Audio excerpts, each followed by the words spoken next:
அனைவருக்கும் காலை வணக்கம். நான் டாக்டர் அஹ்மத் ஷியா. சமூக மேம்பாட்டு பணியகத்தில் இன்று நடைபெற்ற ஊடகவியலாளர் மாநாட்டிலே அண்மை காலமாக நாங்கள் எல்லோரும் முகம் கொண்ட எதிர்கொண்ட வெள்ளத்தினால் ஏற்பட்ட பாதிப்புகளும் அதனை தொடர்ந்து ஏற்படுகின்ற சுகாதார பிரச்சனைகளையும் அதனை எவ்வாறு தடுத்துக் கொள்ளலாம் சம்பந்தமான விடயங்கள் இன்றைய கலந்துரையாடப்பட்டன. அவைகளிலே இருந்து சுருக்கமாக தமிழிலே கூறுவதற்கு நான் வந்துள்ளேன். குறிப்பாக இன்று நாங்கள் எல்லோரும் பாரியோர் பிரச்சனைக்கு முகம் கொடுக்கின்றோம். பல உயிர்களை இழந்துள்ளோம். பொருளாதார ரீதியில் மக்கள் பாதிக்கப்பட்டுள்ளார்கள். இந்த நேரத்திலே தொற்று நோய்களும் மன ரீதியான பிரச்சனைகளும் மக்கள் மத்தியிலே காணப்படுகின்றன. இதை நாங்கள் எல்லோரும் ஒன்று சேர்ந்து இதற்கு முகம் கொடுத்து சுகாதார சம்பந்தமான பிரச்சனைகளிலிருந்து எங்களை பாதுகாத்துக் கொள்வது நம் எல்லோருடைய கடமையாகவும் இருக்கின்றது. தொற்று நோய்களை எடுத்துக்கொண்டால் இன்று அதிகமான வயிற்றுப்பெருக்கு, வயிற்றோட்டம், எலிக்காய்ச்சல், சுகாதாரம் சம்பந்தப்பட்ட பிரச்சனைகள், டெங்கு போன்ற பிரச்சனைகள் மற்றும் மன ரீதியான பிரச்சனைகள், மன அழுத்தத்துக்கு உட்படுகின்ற பிரச்சனைகளை இன்று நாங்கள் முகம் கொடுக்கின்றோம்.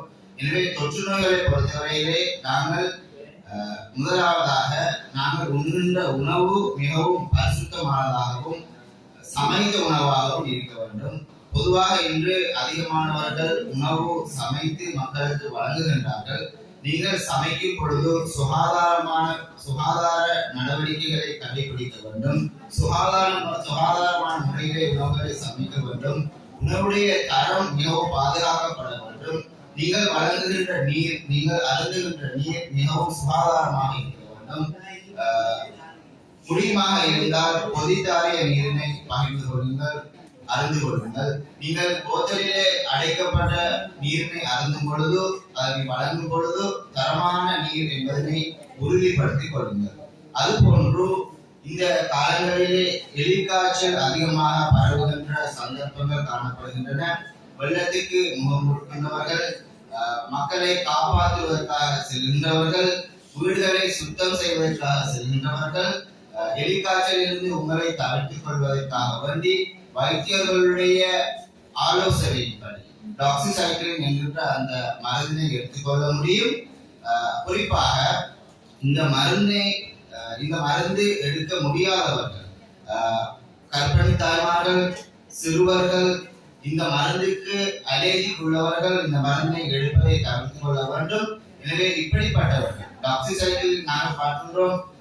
பொதுவாக எல்லோரும் இதனை எடுக்கின்ற ஒரு சந்தர்ப்பத்தை காண்கின்றோம். இதற்கு அலர்ஜி ஏற்படுத்துபவர்கள் இருக்கின்றார்கள், இதனை பார்க்க முடியாதவர்கள் இருக்கின்றார்கள்.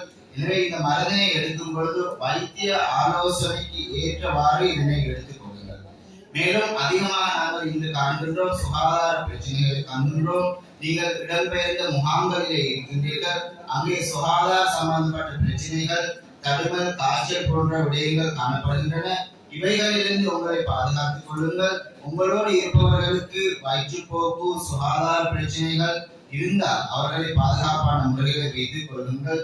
முகக்கவசம் அணிவது, கைகளை கழுவிக் கொள்வது போன்ற அடிப்படை சுகாதார நடவடிக்கைகளை மேற்கொண்டு கொள்ளுங்கள்.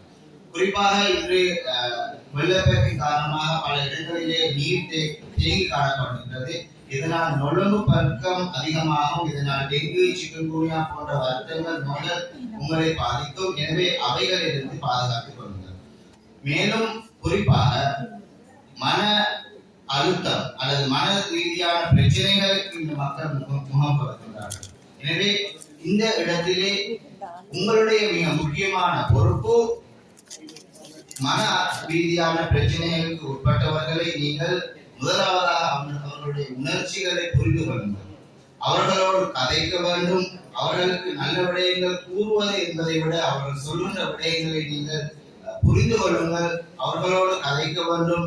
அவர்களுடைய அன்றாட நடவடிக்கைகளுக்கு படிப்படியாக அவர்களை முகம் கொடுக்க வேண்டும். உதாரணமாக சிறுவர்களை பொறுத்தவரையிலே அவர்களோடு விளையாடுவது, அவர்களோடு பாடங்கள் செய்வது, நடனமாடுவது, இவ்வாறான விடயங்கள்.